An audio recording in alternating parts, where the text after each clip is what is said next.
Hey, what's up? It's AWNIME, and today I'm going to be talking about the Demon Slayer Mugen Train movie and be giving a spoiler and spoiler-free review on the film. So the first half of the video is going to be spoiler-free, and then the second half will have the spoilers. But before we hop into this video, if you guys could please help me out by leaving a like on this video. It really helps out in the algorithm so other people can see my videos and will really help me a ton. As well, while you're already dropping a like, if you haven't already, please subscribe to the channel and turn that bell on so you never miss out when I upload. Alrighty, let's hop into the spoiler-free section of this video. Straight off the back, this movie, I'm just gonna say it straight up, was insane. When I had high expectations going to the theater for watching this film, 100% recommend go to the theater, watch this movie. Do not watch it on a illegal website or anime platform when it comes out, or wait till like June. I would highly recommend, if you have the ability to go see it in the theater, take the precautions, stay safe, and go watch it. It felt like you were in the anime itself while it was going on in the movie. The sound was amazing, graphics were insane, just everything compounded together I was in awe. This is the first time I've ever actually seen an animated movie before in a theater, and I highly recommend joining in on that experience. But now to talk about the movie itself. Straight off the back, when the movie first begins, the graphics are just so good. Just utterly breathtaking.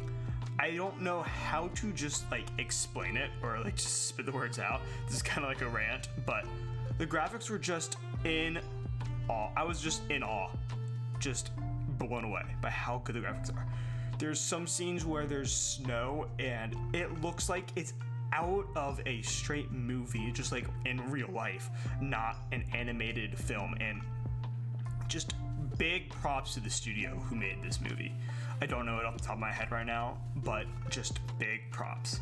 But to give a ordeal about the film, there was plenty of action. You are constantly in action during this movie. It just throws you right in, and you never have a slow moment where you're like, oh, come on, there's so much stuff going on, or it's so boring. When's it going to get to the good part of the movie? Stuff like that does not happen at all. The movie starts right where the anime leaves off. Literally. It has a little itty bitty, maybe 30 seconds from the anime when they are entering onto the train is just part of the movie. And it's just bravo. I don't know what to say. The movie was just really good on that part. But the action scenes, oh my god. If this didn't make me like Demon Slayer even more, I don't know what could. The action scenes were just really over the top, insane, really good. Yes, there were some sad scenes, but there also was a decent amount of humor in the movie. Now, some of the humor was a little bit pushing boundaries, it was a little kind of cheesy or corny, but at the same time, it took away from some of the sad scenes. It made you feel a lot better about some of the stuff in the movie, and that humor was very well put into the film. It did not annoy me. Some of the time when they added the humor in the anime itself, especially around Zenitsu and how he was such a crybaby all the time in the anime, I kind of got a little annoyed about that. I thought it was a little overdone. In the movie, he has every right to cry when he does, and he doesn't act like a total crybaby throughout the movie. So it was very well done in that part. Okay, now let's transition into the spoiler section of this video. Wow.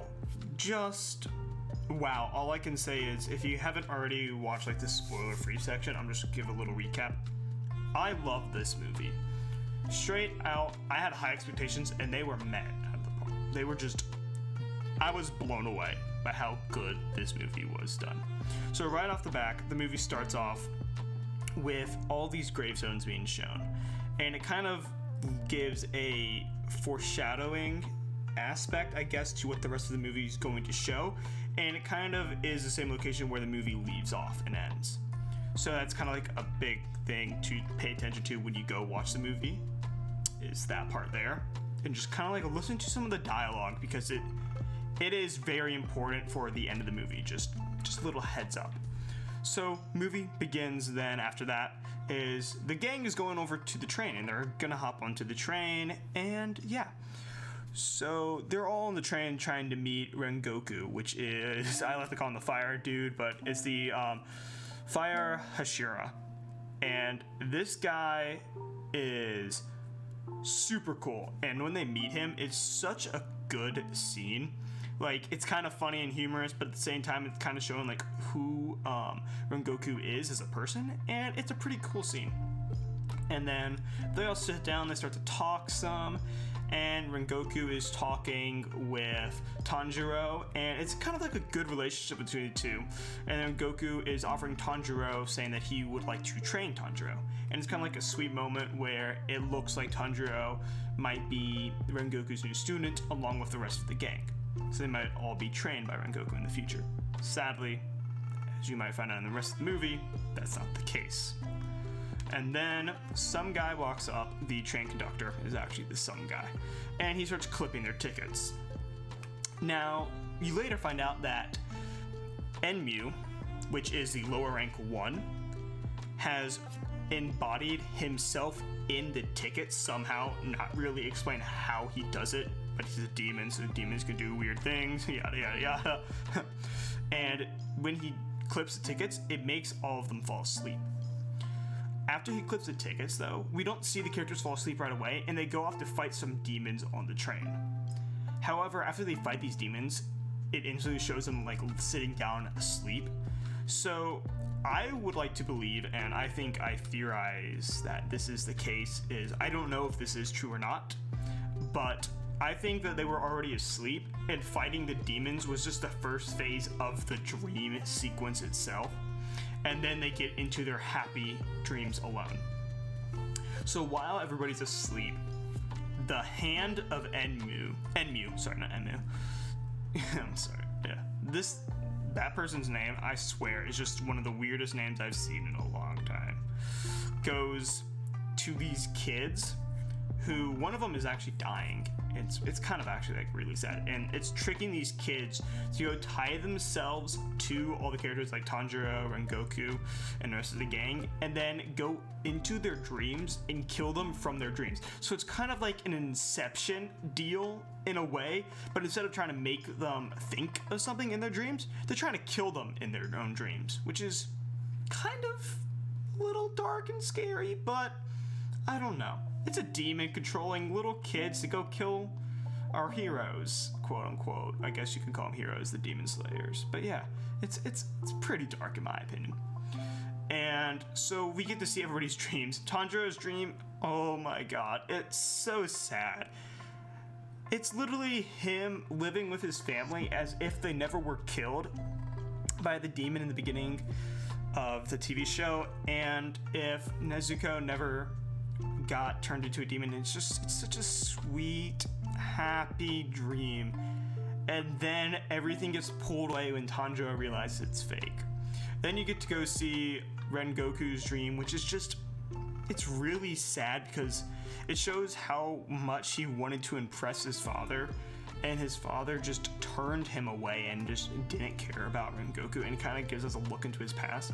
But Rengoku really loves and cares about his brother, his younger brother, and he really wants to pass on strength and courage and give his brother what he has found inside of himself, which is Rengoku has been able to find like self-love and self-growth, even though he was not able to be accepted by his father, and he wishes that his brother can do the same. But then we get to see Inosuke's dream, and Zensubo's dream, and they're so funny. There's not really much to talk about. Zenitsu is going on a quote-unquote date or whatnot, protecting Nezuko, and it's so stupid but funny, and it's just kind of like, it's a good like little funny moment.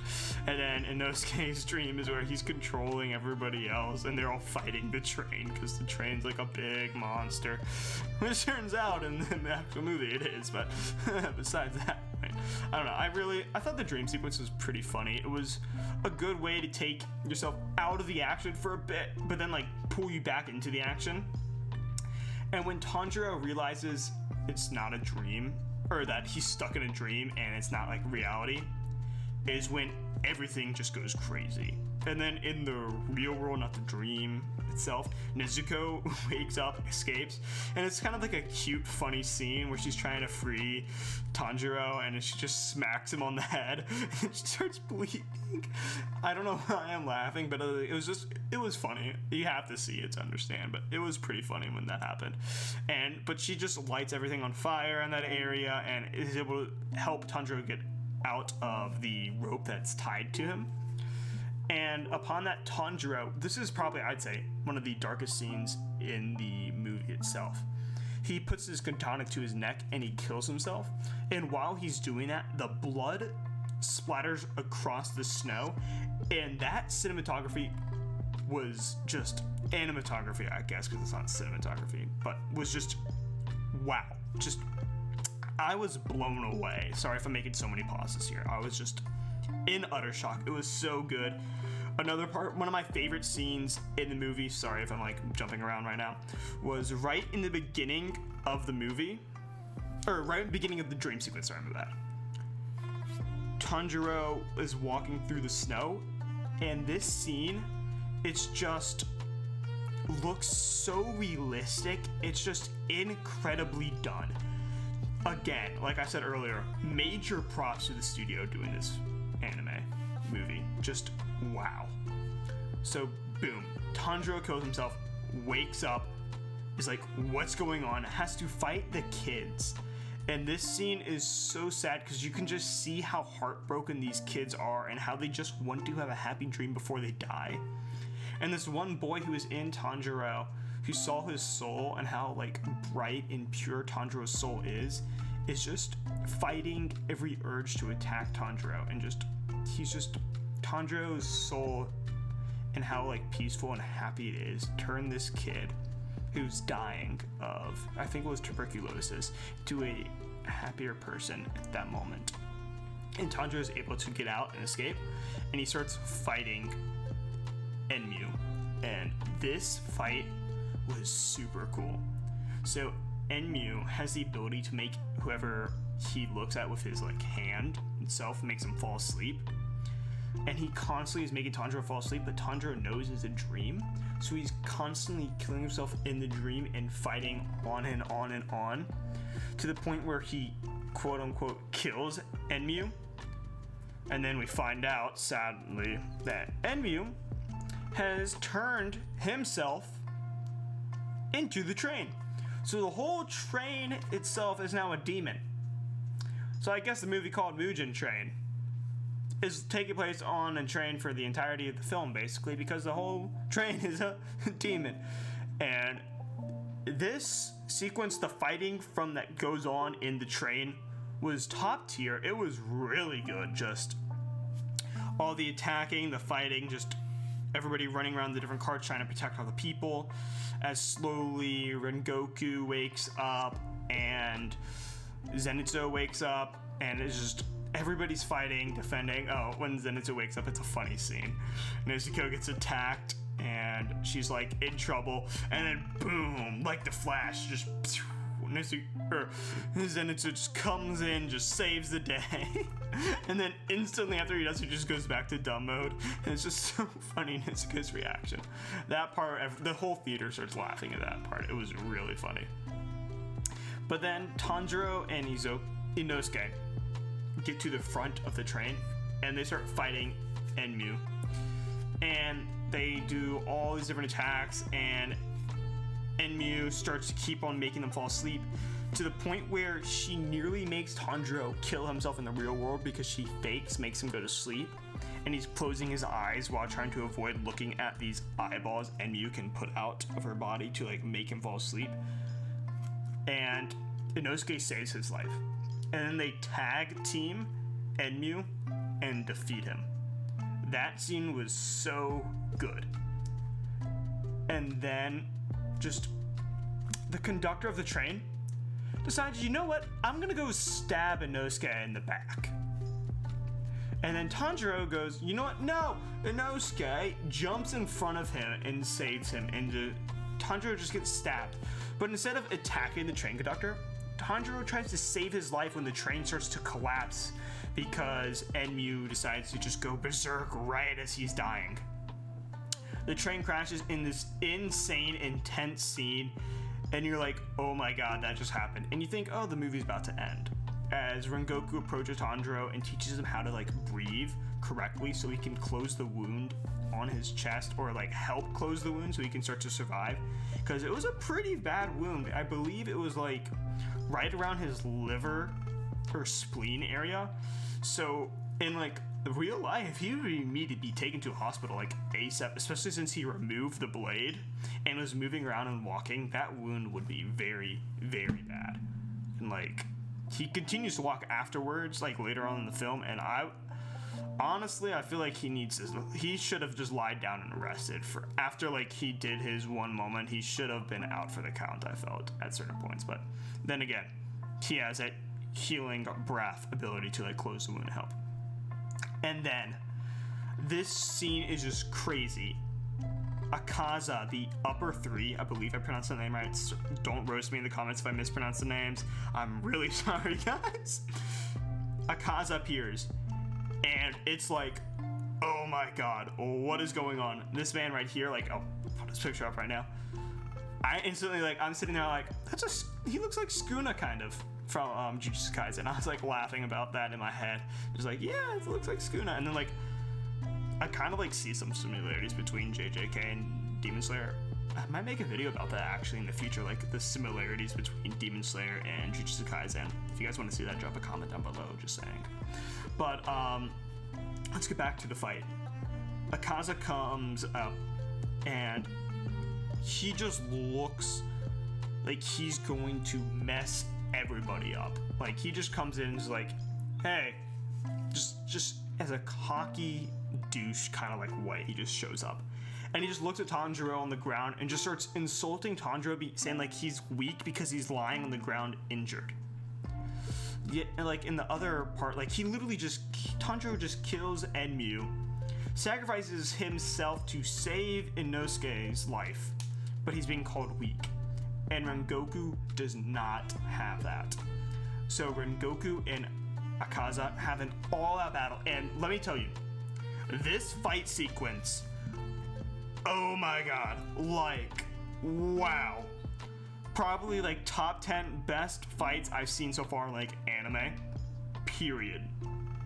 Just, it was intense at every single moment of the fight, was just incredible, insane. It showed how utterly powerful the upper three are.